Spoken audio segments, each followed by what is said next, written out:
We're back. Back. And we're in at the same time. Same room after Same room. 3 episodes? 3 episodes. Felt like an eternity. The sound quality reflects how good this is to be in the same room together. Oh, it's so nice. I get to see you face to face. I know. I'm touching your shoulder right now. Oh, God. No means no. No means no. All right, well, too bad, because yes means, hey, we're here live together once again. The Backstage Boys episode. I don't know. 14? 14, 15. I don't know. It's not 15. You messed up the... No. I think the preview was 13. This is 14. We released like 4 episodes of episode 13 because of the messed up numbering system. And on that note, Spotify, for some odd reason, was delayed in feeding our pod over, so apology to the Spotify listeners from last week. But anyway, we're back here, Backstage Boys. I am Trent, along with... Basil. And we are here to talk about AAW Unstoppable 2018. Break that show down. And we are live. Live. In my condo. Up in the condo. Not Chicago. Not Chicago, no. We're in the burbs. We don't play that shit. No, we're not going to tell you what burb, though. Nope. Nope. But this is probably our fastest turnaround from like a show to potting about it. Because we never really like met up after the day after a show because we're always busy of some sort. But we got a Wolves game tonight. We do a Wolves game, Chicago Wolves game. Official sponsors of the Backstage Boys. Yep. We are going to a Wolves game in a little bit, but it's probably we're probably. And what's funny is nobody even has the results online for the show yet. We are going off of our results that we have. Thank God we did something. Yeah, so that's how quickly we're turning this pod around. But we gotta go. We got a time crunch. We gotta go straight into this. All right, let's go right in. Let's dive right in. So, guys, this was the post Thanksgiving Day tradition of AAW doing a show, and this was Unstoppable 2018, and we kicked it off with Ace Romero versus Stephen Wolf. Good little hot opener. Crowd was hot. The song always works. Ace's song always is always a good thing. And then Wolf is starting to get in his character a little bit because now, like we said, we're having all of these transitions of these LaSalle mainly talents coming to Chicago now. It's kind of like that Who's Making the Cut. Wolf was definitely the first one, I think, to make the cut, right? Yeah. Like when we first made the transition. Well, like Wolf, PACO, because PACO was in Chicago. Has always PACO's been, yeah. But Wolf was like, nobody knew him before we took over LaSalle. Yeah. But the song was over. Danny loves that the song gets everybody up. Yeah. Like we were talking about this last night at post show, and Danny's like, that song just gets everybody into Ace, and it's awesome. Yes, so Ace went over on Wolf on this one. Wolf as a heel, I think the best thing that happened to Wolf. It's a good thing for him because there's too many young baby faces. Well, it was almost like now I think the key with Wolf is what is Stephen Wolf? Who is he? What's the character? Yeah. Okay, you're a bad wolf. You're a big bad wolf. Big bad wolf. You know, are you gonna blow somebody's house down? Are you a big Little Red Riding Hood's house down? Yeah. What are you doing? What is the big bad wolf gonna do now? We only need to define the character, right? That's the idea. Yep. So yeah, that was a good little opener, and then take us into our second match. All right, this is Fred Yehi versus the old Mancer. Light beers and lariats, or lariats and light beers. All right, so I want to touch on something from the last pod. Remember, I had the whole debacle with Mance and Manders with my post that I did, how I mixed the two up, and I posted. Yeah. I called Mance Hawkeye, and Manders got pissed. But anyway, and on that pod, I mentioned, I go, you know what? I'm still learning about Mancer. Like, he friended me on Instagram. He hasn't liked a single post yet. You know, the guy hasn't liked anything. It's my bad on the mix-up. Blah blah blah. Right. Dude, the next day after we released our pod, Mancer liked one of my pictures. And I was like, this is either coincidence or he is totally listening to this episode right now. And he went to my Instagram. So Mancer, I haven't had a chance to talk to you much, but thank you for that like. I love Mancer. I told Mike Petkovich, co-owner of AAW, I go, if Mike Petkovich was a wrestler, he'd be Mance Warner. And he goes, damn right. Damn, he loved it. He loved Mance. But Mancer, if you're listening, my only beef with you now is that you're not coming out to the Skinner version of Simple Man. That's my beef. I was like, Shinedown version? What the hell is this? Yeah. I'm a big Skinner fan, so I agree with you on that one. It's gotta be a Skinner version. But all right, after that. No, well, you didn't even say. You just said Mancer. You didn't say anything else. Oh, that's all I said. You didn't talk about who he wrestled or anything. Are you sure you're ready for this podcast today? Are Totally you ready. We just had a really good breakfast. And we did. I am We're feeling in food coma mode right now. He took on Fred Yehi, who was returning after 5 months away from us. Decent amount of time. He's not a regular, but when we can get him, we get him. And Fred is solid. And Yehi beat Mancer on this one. A lot of his, yep, was going on. Yeah, and then, like, Yehi was, like, going crazy. He grabbed chairs, and we were all like... They went to the crowd, right? Like, yeah, he grabbed a chair in the crowd, threw it. And then we were all like, oh, no. Like, it went into super slow motion, and we were just like, we're getting kicked out of here. We just lost our license. No. But, like, Yehi has no idea. He has no idea. He didn't know. And so we got that chair out ASAP. It's one of those things too, though. Second match in, I don't think you should go to the crowd. I think you gotta keep it cool. You gotta build that a little bit. That was early. It was way early. Early to go to the crowd right away. Yeah. You could tell though, Mancer was definitely looking to tell a story. Yeah. He was a storyteller in the ring. Yeah, Mancer's always a storyteller. Yeah. But I was looking just to kind of be explosive, so I'm like, I like Mancer's style though, man. I'm really looking forward to having him regularly. Yep. So he's cool. And then we go into PACO squashing Deonn Rusman. Deonn Rusman is a newcomer to us. Literally 28 seconds. No, I didn't tell him to see that coming. I blinked. I didn't. And it was over. We all looked at each other, like everybody, we're all like, yeah, what? And then, it goes into PACO calling out Jimmy Jacobs for cutting him open last month. PACO on the mic though. Crazy. That was great. He didn't do bad. No, that was awesome. For a guy who's not great on the mic. He's never on the mic. I mean, look, promos we've done in the bag. Yeah. He was great on the mic. It was a great promo. It was believable. Fantastic. But I liked how Jimmy comes out and he's like, I don't care. Yeah. Like, you were just in my way. Like, it was awesome. And then Jimmy comes out and is about to attack PACO. And then Darby comes out. And essentially saves PACO. And then Briggs comes out. Yeah. Saves Jimmy. And then Havok comes out. It's just a big old mess that turns into a tag match. And we get Jessicka, Havok, and Darby Allin versus Jimmy Jacobs and Briggs. So this was any ECW fans, this was a very ECW-like setup to it. Oh yeah, we're just, if wrestlers come out, it's like, turn it into a match! Turn it into a match. You could tell Danny loves ECW. Yeah, which he does, which we know he does. And that's that classic Paulie style of like, run-ins, eventually you're like, you know what? Let's just have a match, because we're all out here.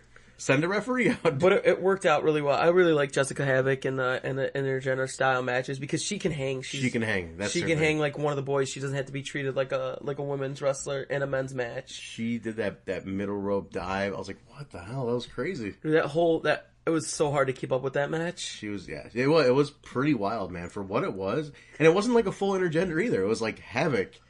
It was the only girl in it. Yeah, no, but it works. But it works. Like, she's the only girl I think who can hang. She did that last month with Sammy versus Jimmy and Brody. She's fantastic. I think. Yeah. Jess is very. I don't want to say underrated because she's very respected in the industry, but still underrated. She's still underrated. I said that last show, and she's still underrated this show. Yeah, like she needs even more credit for being able to do what she does. Yep. And we went from that to a very epic tag match. So entertaining. Very entertaining. So Matt Sydal was supposed to take on Phoenix on this show, but Phoenix announced an injury that morning, groin tear or something. Yeah, he strained his groin wrestling Mexico? In Mexico for that not memorial, but for the the show, because you remember, did you see the wrestler who got hit in the head with the cinder block? Yeah, what the hell was that all about? Oh my god, dude! Like it was like a Mexican death match. I saw it, but like, was they legit trying to like kill him? Dude, I don't know, but the dude is like no longer allowed to wrestle there. What happened to the guy? The guy got hit. Oh, in the hospital, like. Wow, dude. Dude, his head got split open. Oh my god! Like there was blood that sprayed from that. Oh, I saw him. He was in like a pool of blood. It was terrible. Yeah, dude. And like you see the spray shot. Oh, man, it was disgusting. Man. So crazy. But yeah, Phoenix unfortunately injured himself. Was that we said it was a tribute show? Not a tribute show because he's not fundraiser. Dead. Yeah, fundraiser. Wow. So that's crazy. Yeah. So, but he strained his groin, so he couldn't have this match. He's out the rest of the year. Yeah, for December he canceled everything. I think luckily he has no TV lined up, which is good. No, which is definitely a perk, at least if you're going to get hurt, I guess. Yeah. But, so we had to kind of shuffle the deck, and Colt was already on. I don't think he had a match. No, he was just announced. Right. So we threw Sydal with Colt, and to take on Eddie and Starr. Of wrestling. Of wrestling without the E. And it wasn't like an odd pairing of Sydal and Colt, but it worked extremely well. I was very impressed with how well that team worked together. That was the word coming out of it. You weren't the only person to say that. People were like shocked that it worked out as well as it did. Yeah. Which, I mean, they're very different, but they're from that same generation. They're from the same like era that they came up in, and like I think they kind of get the same psychology and stuff. So they were on the ball with each other. Yeah, I liked it a lot. But yeah, Eddie and David won, right? Yes. Yes. But the hook of this match was not the pinfall itself. The post-match interview with Sarah Shockey. Oh my god. Start it off. I'll jump in on this. This was so Eddie's been Eddie lately. That's Very all I can much so. say. Very But much Eddie so. went to on a scale of 1 to 10, he went to like a 14. He started insulting. It was very Bubba Ray ECW-ish. Very, very Bubba Ray style. At one point, he told this guy in the crowd that he would slap him with his dick and then skull fuck his mother while he watched or something. Oh, dude! I was like, and then it's like, oh my god, making fun of Marty DeRosa. Like, I was gonna take his woman. And he's like, you're not a real man. I was like, the amount of F-bombs. I was like, this is vintage Eddie. Vintage Eddie. That's all we can say. It went on for like it seemed like an eternity, but he was buck wild and absolutely bananas. I love that one point though. Starr, did you see this?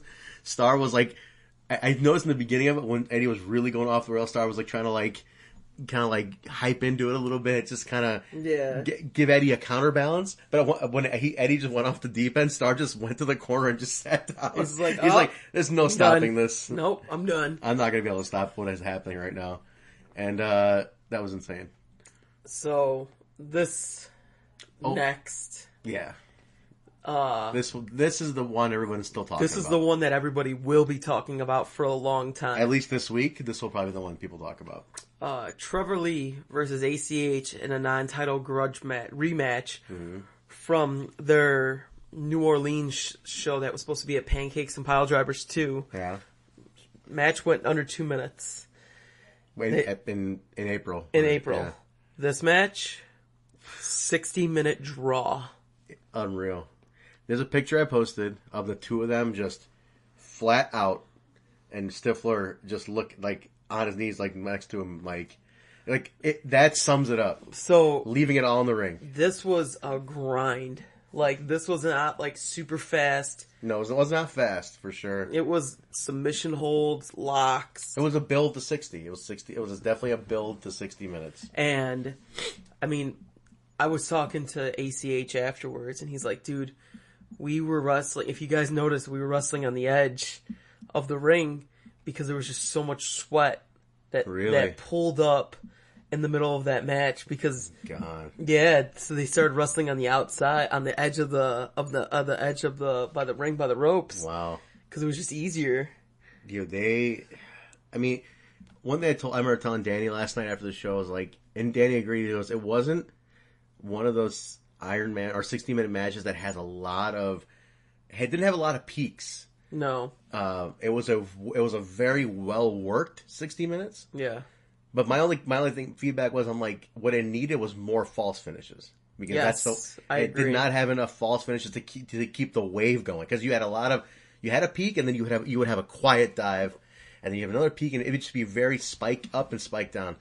But the false finishes would have really kept the wave very balanced. Well, it was the crowd was chill at first. Yeah. And then we start getting 15, 20 minutes in, and the crowd starts talking. Everybody was like, everybody's getting bored. Rex typical fans now. We're not bored, but everyone's like, wait, what's going on? Yeah. It was when we got past the 30-minute mark. I think everyone realized this was gonna go 60. Well, there was that zone out period where I figured, I think somebody was mentioning it to me that they thought that when Trevor took the mic, and it was like 40 minutes in, when I think they knew the crowd was kind of like not reacting to anything for a little, like a good 10-minute stretch. So then they knew they had to like get up on the mic and wake everybody back up, which I disagree with that, because I'm like, if you shouldn't need to get on the mic, you should be able to tell the story without getting on the mic. I see why they did it, because they needed to, because people are used to a 60-minute match. People nowadays. 60-minute match that there was nothing on the line. Nothing. There was no stakes. There was no stakes. It was a very unexpected 60-minute match. Right. You have no stakes, and you have nothing to. It wasn't an Iron Man match. There was nothing at risk at all. Right. Yeah. So that's what makes it hard. That's why like you needed the false finishes. That way you wouldn't have to get on a mic or wake everybody back up. You would just keep their wave going. Yep. Which again. Fans today, the typical fan today is not accustomed to an hour-long match. No way, no how. In the era of TV wrestling, no way. But it was definitely a very well-worked match. And that last minute was amazing. Yeah, the last minute was like explosive. The last minute was, and then, I mean, ACH... He hit like 30 moves in 30 seconds. Yeah. He hit his finisher twice. 30 and 30. And Trevor kicked out, and then it was crazy because ACH goes to hit like a frog splash... And Trevor gets his knees up, and then the match that was the 60-minute, which was crazy. It was. I like that it was the 60 was not on the typical like the 2 count before the 3. Oh, I was like, please don't let it be that. But we had the earpieces on, and Jimmy D, ring announcer, was keeping time. Yeah, and he was giving us cues in our earpieces of like it was at 15 in, 20 in, 40. I'm like, well, I kept asking him. Oh, were you? Yeah, I kept asking him because he had the timer on him, so I was asking periodically just to get an idea of what's going on. But I was like, man, like that last few minutes, because he was like, guys, 1 minute. We're like, what's? I'm like, oh my god, what's gonna happen? Because he was the one who had to ring the bell too. Yeah. So no, it was that last minute was very, very exciting. Because it's a matter of also timing that properly. Loved it, though. It went off well. I didn't really have a chance to talk to either one of them after the match. So you saw him or no? You saw ACH. I talked to Albert or ACH a lot. So how do you feel about it? He was just tired. Yeah. Like, he felt good about it. I mean, it's good for him. Everybody's talking about it. I mean, all of the fans were all buzzing. I heard Mike Johnson was talking about from PW Insider was like, huge things coming out of Chicago, the ACH and Trevor Lee. People are tagging other major news sites. So like people wanted this one to get the just due. So hopefully we get more. Hopefully we get some more buzz out of that one, because that one was great. No, it was awesome. But after the match, fans are asking for 5 more minutes. Yeah, which I thought might have happened. I thought maybe they were just gonna like push for it. It definitely wasn't the plan, but I thought maybe they were going to be like, let's just go for it. But no, fans were trying. I mean, it's the very expected 5 more minutes, after a long match like that. But didn't happen. But we did have Eddie Kingston come out and attack ACH, and he got on the mic and basically dogged him, hardcore dogged him. Oh yeah. Very much so. He's like, oh, your mother this and that. I don't know what he was saying. Well, no, he said the only reason that ACH beat him is because his mother was in the crowd. Yeah. And then talking shit about his mother. And then, so they start beating up on ACH, and then DJ Z comes out to make the save. Yeah. And then invokes his title match that he won at the last LaSalle show, at the next LaSalle show at Last Call. Which will be our final show at LaSalle. Yep. Actually, the final wrestling show in that building. The final. Last call. So, DJ really put that one over. He basically said, hey, if you want to see this match, the only place you're going to see it is going to be LaSalle. We're going out big. So, come check it out. But, he was hyped. We had mentioned DJ was originally scheduled to appear in a match, but he got injured. It was slightly. I think he was more hurt. He tweaked his knee the night before. It was good just to not push it. Right, which makes sense. We don't want to further risk him in any way. So he came out, pushed his challenge to Trevor for the title, and we'll see what happens at Last Call, which is December 8th. Yeah. Knights of Columbus final show. Yep. Rob, our videographer, has been getting some really cool stuff. You've been enjoying the video packages we've been putting out, the all new video packages. Rob was saying how he's been already on the last LaSalle show. He started documenting footage of like the Welcome to LaSalle sign, the building, and like the town, just to kind of. I mean, I can only imagine what he's going to put together. Team Cart. Team Cart. Hashtag Team Cart. You want to tell people what Team Cart? Nope. Nope. All right. Hashtag Team Cart. Start hashtagging Team Cart. Everybody will understand what hashtag Team Cart means. You think so? Oh yeah. You don't need to explain what Team Cart. It's such an abstract thing to talk about. No, just. People are supposed to know what Team Cart They'll means. eventually. They'll know. There'll be T-shirts, right? That's the idea. What are you doing? Giving away all of our stuff? I didn't say where, when, how. No, don't. You didn't even tell them what Team Cart is. Exactly. This is too much mystery. It is mystery. People don't have time. Rob is listening. He'll know. Rob is. Except at Logan, we're Team Bag. It's right. You guys, Team Cart became Team Bag for one night. No, any Logan shows, we're Team Bag. So Team Bag. What about Bourbon Street? Bourbon Street's fine. It's just Logan. Back to Cart? It's just, yeah. It's just Logan is the only place we can only be Team Bag at. It's a cart bag? Well, no, it's just because we don't want to get robbed. That's a good point. We don't want our cart broken into. Oh, God, Logan Square. Jesus. Hey, there was none that happened yesterday. I caught the guy. That's why I think he saw that. I saw his face and his license plate. Yeah. So, yeah, people don't know. Logan Square has been having issues at our shows and freelancer shows and all this garbage going on. People's cars getting taken out. But I saw the guy. I walked up on him. So what happened exactly? I was walking to Brian's car to get something out of his trunk, and I'm walking up from the alley side. So if anybody knows Logan Square, there's no entrance to the parking lot from the alley. So it's fenced off. So I was walking through the alley side, and I see this car pulled up like right at Mike and Brian's car, like right up to it, like blocking them off. And this dude's getting out and he's casing their cars. I'm like, what the hell? And I just kind of I'm like, what the hell? And he jumps in his car and just wow. zips. So as he's zipping, I'm like, license plate. And I got the plate. You got a picture of it? I memorized the plate and I wrote it down. Yeah. But dude, I was like, what a scab, man. So I hope that deters him because luckily, everything yesterday was safe. But what an asshole. Yeah, no, it's been hitting a lot of people, so I don't know if he's been doing it at other shows or just wrestling shows or... I wonder if he's been doing it for like concerts and banquets going on. I'm sure he is. So that sucks. But yeah, man. Hopefully that deterred him enough. Yeah, we'll see what happens. Hopefully we stay safe. Next show, however, is LaSalle, then Bourbon Street, so we don't have to worry about it for a little bit. Yep. All right, so we got that. Then after that, we got Sami Callihan. The Draw. Taking on that no good MJF. That little brat.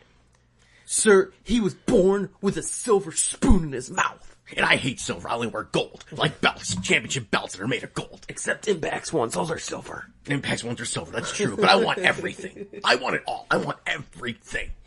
But, yeah, Sami Callihan over MJF in what was a bloody goddamn fight. Trash cans. Was there a chair involved? I don't think I saw a chair. No, there was a chair, and the security grabbed hold of the chair pretty fast. Oh, that chair, yeah. I think he was like a folding. Yeah. No, not a folding chair. This was the best part. Sammy picked up a chair from the crowd, and everybody's like, "Oh!" It was like a Japanese crowd. It was like, "Oh!" And it was like, "No!" And he looks over at the building manager who like called him out last time on the house mic, and he just flips off. He's like, "Fuck you!" Yeah. And then he was like, I think did he put it into the ring, and then like. Somebody put it out? No, he was almost in the ring with it. Yeah. And he had it, and then he was about to walk in the ring, and then the security guard grabbed it. That security guard was one of the students. Yeah. He ran out and grabbed it. Yeah. That's right.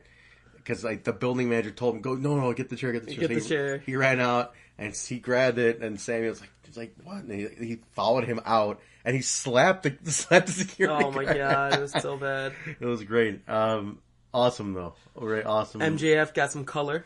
Lots of color. Paint by numbers with his face. Paint by numbers with his face for sure. Number 1 got painted red.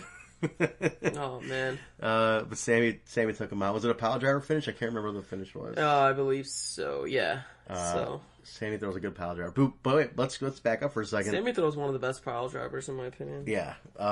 MJF's promo on Sammy was vicious. Oh, it was brutal. He lit him up big time.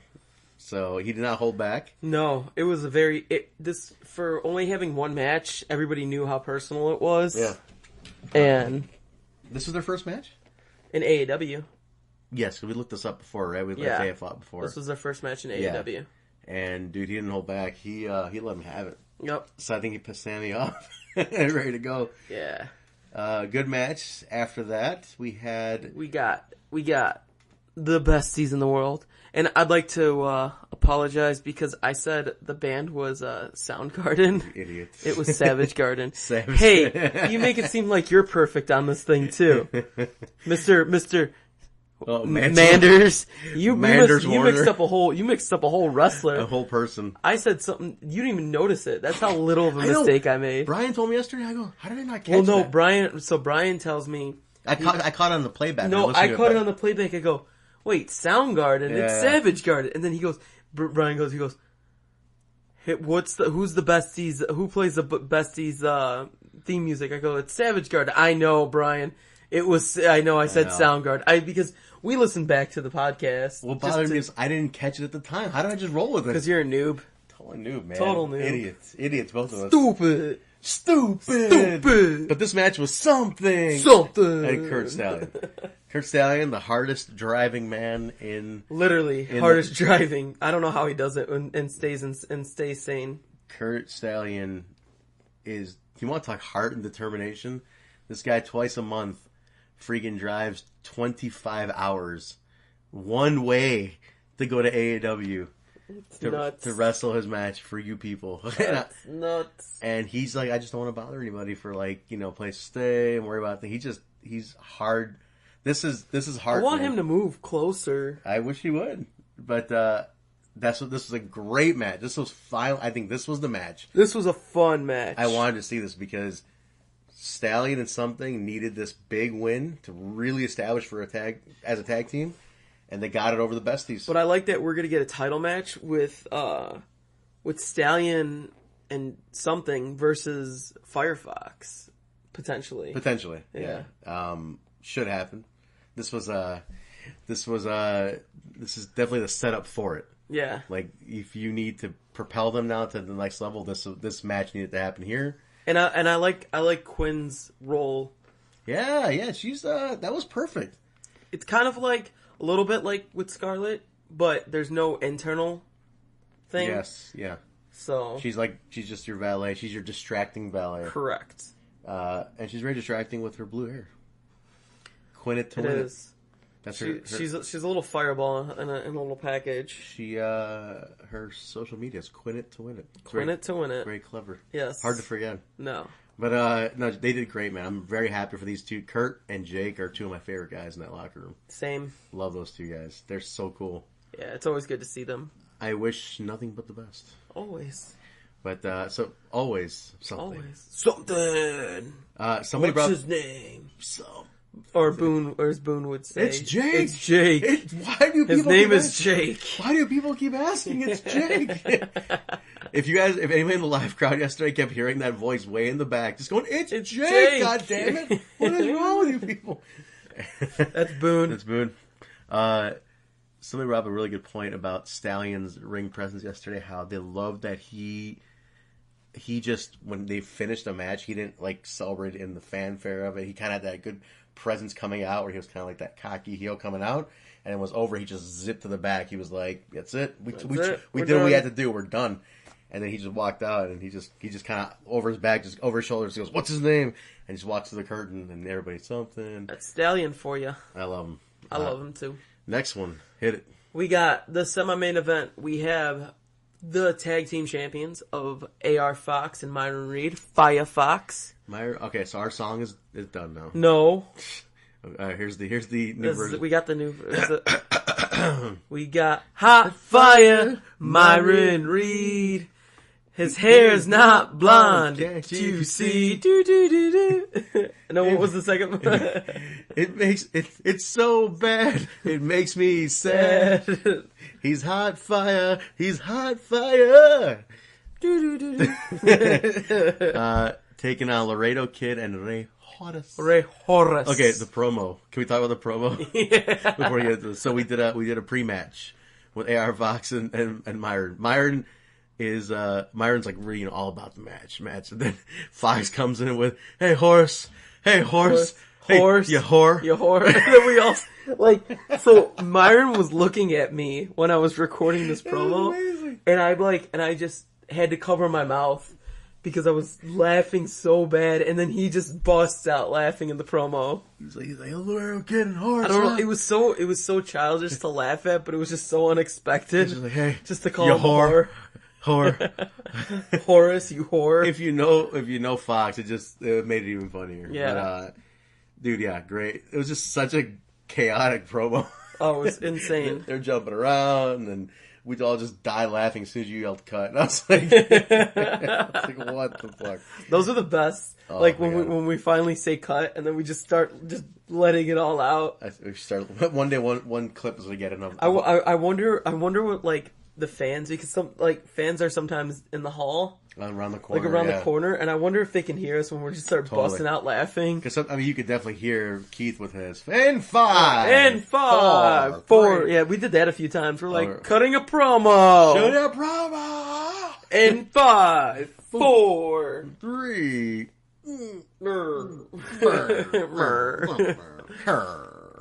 That went way too much. Firefox retained.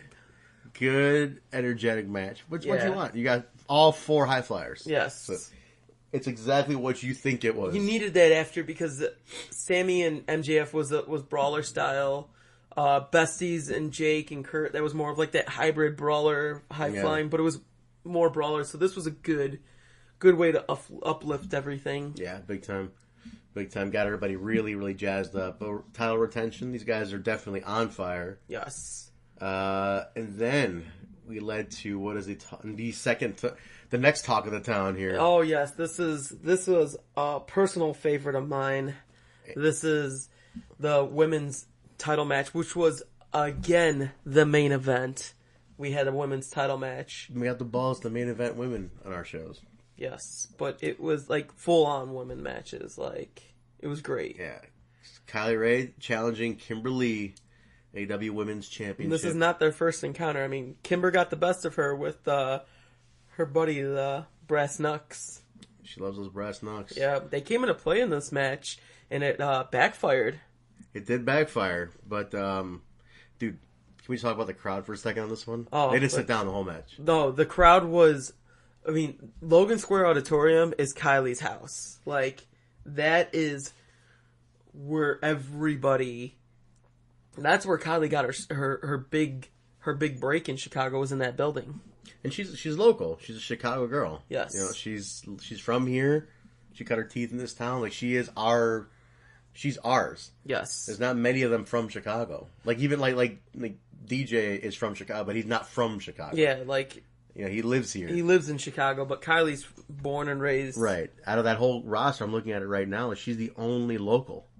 Right? She's the only local. It's there's that special added emotional attachment that people have to Kylie because of that reason. Yes. And she wrestles a lot of places, so she's touched a lot of different areas of the city. Yeah, and Kylie ends up getting the win.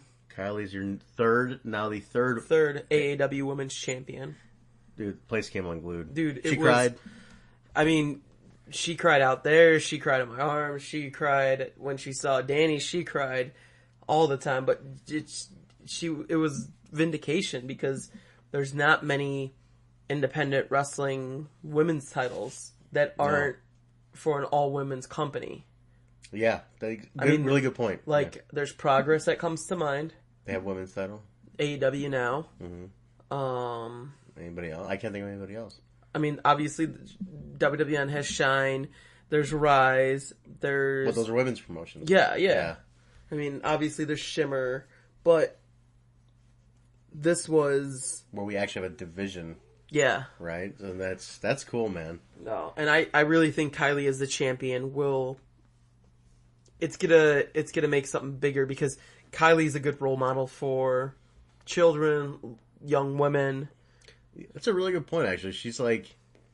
She doesn't use sex appeal to get over. No. She doesn't use cheap tactics. She's not... She's just a great wrestler that the fans absolutely love. And a sweet person. Like, she looks like a sweet person. Oh, no, she is a sweet person. Like, she's not... Doesn't seem like it. She is a sweet person. She's a perfect role model. She is truly your blue chipper baby face. Yep. White meat baby face, as they say. Yep. But she has a great tan. Yeah, I'm excited. She's not exactly as white. She's got a really Kylie has a perfect tan in November. Yes. But I mean, MJF was rocking a tan. A few people went to the tanning store. They were at Export getting that tanning, getting those tanning beds. Yeah, but it was nobody likes to be pale. No, Kyle looked great though, man. She looked like a star last night. Yes. The photo you got of her being presented the championship. You know, it was great because she was wearing red, and we had all blue lighting. Oh, perfect. And it worked well with the colors. Aesthetically, yeah. Speaking of that, I was super happy that we went to all blue lighting.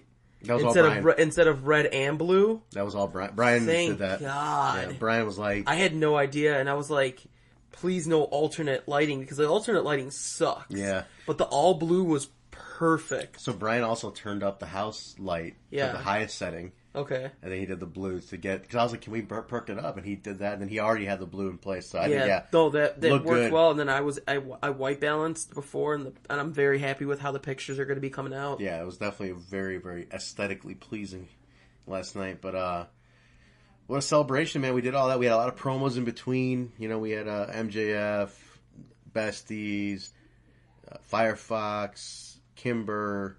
Who else did we get in between there? Trevor. Trevor's promo was great. So all of these are on our social media. Go Twitter, check them out. YouTube, Facebook. Check them out. They're all being hosted and flying around. We got the pre and post show. Yes. Pre probably won't do you any good now, but post show if you missed the show. Always good. Post show is good if you missed it with Tyler Bowles and Marty DeRosa. I will say we need to work on getting the pre-show up a little bit sooner. Yeah, I had it up near showtime. It was one of those things where if you weren't in attendance, it's probably beneficial to you if you are. Like, I want it to be at a time where people can be in line and watch it. Yeah. You know, like, you're in line waiting to get into the show, and you can watch the pre-show to get hyped. So we didn't get it up enough for those people, but we had it up enough for anybody at home. But that's all online, guys. Pre and post, all the other promos, they're all in there. We were retweeting you guys all night long. Anybody who's talking about the show is getting a retweet and a like. But so I really, dude, as the social media manager of the night, I was very, very grateful to all the fans who were posting photos and talking about the show with the hashtag, because that hashtag helped me find you guys' posts, and that was fantastic. Tagging the company, hashtagging the hashtag of the night is the key to getting noticed, getting your tweet noticed, and we were retweeting everybody. Everything. It was awesome, and thanks to all that, all our folks talking about it, the show was trending in Chicago till 5 in the morning last night. This morning, I should say. So, huge buzz. You guys helped make it happen. The crowd was hot. Social media crowd did it too. Thank you guys very much for that, because that was huge. But that was it, guys. That was Unstoppable 2018.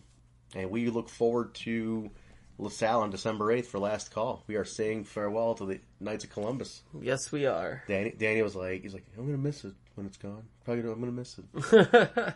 I'm like, yeah, I'll miss it too. I'll miss what it was. To an extent. I'll miss it to an extent, but... It has a special place. We'll talk about it, years from now, about our stories from there, but it is what it is. We move on. New places. I'm looking forward to a lot of new places in 2019. A lot of surprises we can't talk about just yet. Not just yet. But soon. Things are stirring. Yes, they are. Anything else, man? That's it. I also want to give a shout out to Dr. Keith for being awesome with us, working with us yesterday. He's the glue. Dr. Keith, he's top talent. He's top talent in the production department. He's a top guy. Top man, and he helped really produce us through our production. Yeah. He's a great mentor for what we do. Yeah, he's been doing it a long time. So, Dr. Keith for sure. It's always a pleasure to work with him. Always, he's a pleasure to be around. So if you see the tall guy with the beard with the little camera running around, that's Dr. Keith. He's actually a doctor, I think, of style. Doctors. Anything else? Anyone else want to shout out? No, I mean I think we're ready to wrap this up. All right, guys. Well, that was Unstoppable 2018. We will be back for a preview show on Last Call. Once we get more matches announced, we're not announcing shit right now. Nope. We have a couple out. I mean, DJ and Trevor. But that's it. That's it right now. So we already talked about it. We'll get a few more matches in the can, then we'll let you guys know what's going on. Yup. And then we'll hype it, and then we'll post it. There we go. Post show it too. But where to find us? That's all right. Wrap it up, Trent. Wrap it up. All right, you guys can connect with us on social media at the BSB Show on Twitter, Facebook, and Instagram. We on Instagram yet? I think that's coming next week. Next week. All right. Next week it is for that. Our personal Twitters are you can find me at Vanilla Joke. You can find Basil at BZ, which is B, 2 E's, 4 Z's, and a Y. Look him up. All of his photos from not only AAW, but everywhere else he is at. He's completely a photography whore at this point. Yeah, that's BasilMahmood.com. That's BasilMahmood.com. He's got his own website now. This guy, website. Unreal. Do you have your links on your website too? What do you mean? Like to your Twitter? Oh yeah, my website. So my Twitter links to my website. My website links to all my social media. Perfect. Find him there. That's Mahmood. And it has all the albums I put up so far. Perfect. All right, so find them there. You can find the show on Apple iTunes, Google Play, Stitcher, iHeartRadio, TuneIn Radio, SoundCloud, and now Spotify. Which hopefully, goddamn it, Spotify, do not delay us by 2 days again. Please don't do that again. But find us on all those platforms, guys. Rate, review, subscribe. Let us know what you think. Tell a friend, tell an enemy, tell your mom, whoever wants to hear us talk. My mom actually does not listen to the show, but she wants to. She's like, teach me how to listen to podcasts. I want to listen to your show. No, but we don't want her to listen to our show. We want her to keep listening to podcasts. That's true, yeah. Maybe nicer podcasts. Nicer ones. That's it, guys. Also check out AAWRSTLING.com for all the stuff we were going to be at, for details on Last Call. And that should be it. We will see you next week. Bye.